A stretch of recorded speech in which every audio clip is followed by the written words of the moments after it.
Assalamualaikum teman-teman, tak kenal maka tak sayang. Halo, nama aku Saida. Di podcast kali ini bagaimana sih produktivitas di bulan Ramadan?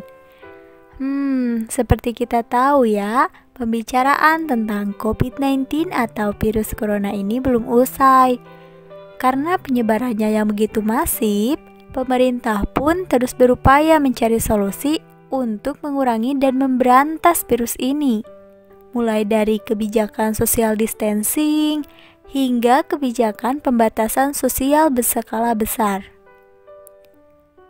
Dengan diberlakukannya aturan ini, maka segala bentuk aktivitas yang mengumpulkan banyak orang akhirnya dikurangi, bahkan ditiadakan.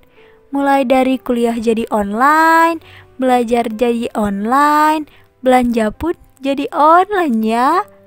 Nah, bagaimana nih? Pasti pada pusing banget ya, gara-gara tugas yang datangnya bertubi-tubi atau semester akhir yang lagi skripsian. Gimana nih skripsian di bulan Ramadan dan masa pandemi ini? Pasti pusing banget kan? Meskipun begitu, ancaman wabah ini tidak boleh menyurutkan semangat kita dalam menjalankan bulan Ramadan ini. Sesuai firman Allah Subhanahu wa taala dalam surat Al-Baqarah ayat 286 yang artinya Allah tidak akan membebani seseorang melainkan sesuai dengan kesanggupannya.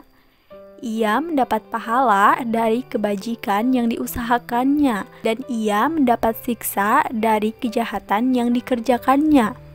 Kita berdoa, ya Tuhan kami, janganlah Engkau hukum kami jika kami lupa atau kami bersalah. Ya Tuhan kami, janganlah Engkau bebankan kepada kami beban yang berat sebagaimana Engkau bebankan kepada orang-orang sebelum kami. Ya Tuhan kami, janganlah Engkau pikulkan kepada kami apa yang tak sanggup kami memikulnya. Beri maaflah kami, ampunlah kami, dan rahmatilah kami. Engkaulah penolong kami, maka tolonglah kami terhadap kaum yang kafir. Juga karena puasa merupakan ibadah yang memang kebaikan dan ganjaran serta pahalanya hanya Allah Subhanahu wa taala yang tahu. Sebagaimana hadis Rasulullah SAW yang berbunyi, semua amalan anak Adam akan dilipat gandakan balasannya. Satu kebaikan akan dibalas dengan 10-700 kali lipat. Allah Subhanahu wa taala berfirman, kecuali puasa. Sesungguhnya itu untukku dan aku yang akan membalasnya. Hambaku telah meninggalkan syahwat dan makanannya karena aku. Sebagai umat muslim, kita harus gembira nih menyambut bulan mulia ini. Bagaimana tidak? Bulan Ramadan ini bulan di mana diturunkannya Al-Quran, yaitu pada tanggal 17 Ramadan tahun 7 Hijriah. Bagaimana firman Allah dalam surat Al-Baqarah ayat 185. Bismillahirrahmanirrahim. Syahrul Ramadhan alladzi unzila fihi al-Qur'anu hudal linnasi wa bayyinatin minal huda wal furqan. Faman syahida minkumus syahra falyasumhu. Shadaqallahul azim. Beberapa hari yang ditentukan itu ialah bulan Ramadan.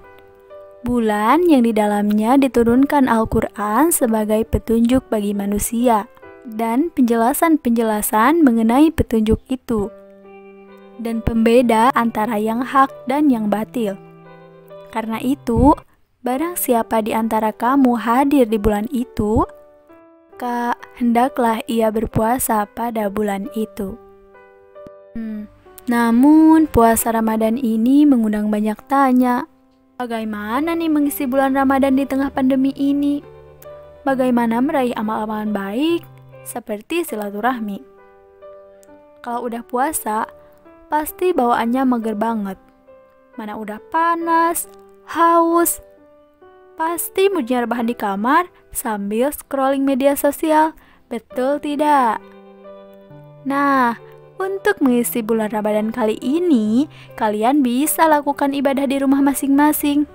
Kalian bisa kok sholat berjamaah di rumah sama keluarga dan ngaji bareng.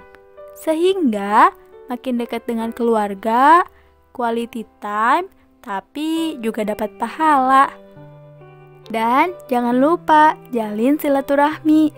Ada kok cara lain, yaitu gunakan laptop, handphone, atau gadget lainnya untuk komunikasi dengan mereka. Jadi, keadaan ini bisa dimanfaatkan kita untuk banyak bermuhasabah dan bertaubat kepada Allah Subhanahu wa Ta'ala, karena apa yang telah terjadi saat ini tidak lepas dari kehendaknya. Jadikanlah bulan Ramadan ini sebagai momen memperkaya diri dengan ilmu Islam selagi mengamalkannya, untuk meningkatkan ketakwaan kita kepada Allah Subhanahu wa Ta'ala. Amin, amin ya robbal alamin. Tetap di rumah aja, tetap jaga kesehatan kalian, cukupi kebutuhan cairan dan asupan dengan nutrisi tinggi, dan jangan lupa istirahat dan tidur yang cukup. Terima kasih. Wassalamualaikum warahmatullahi wabarakatuh.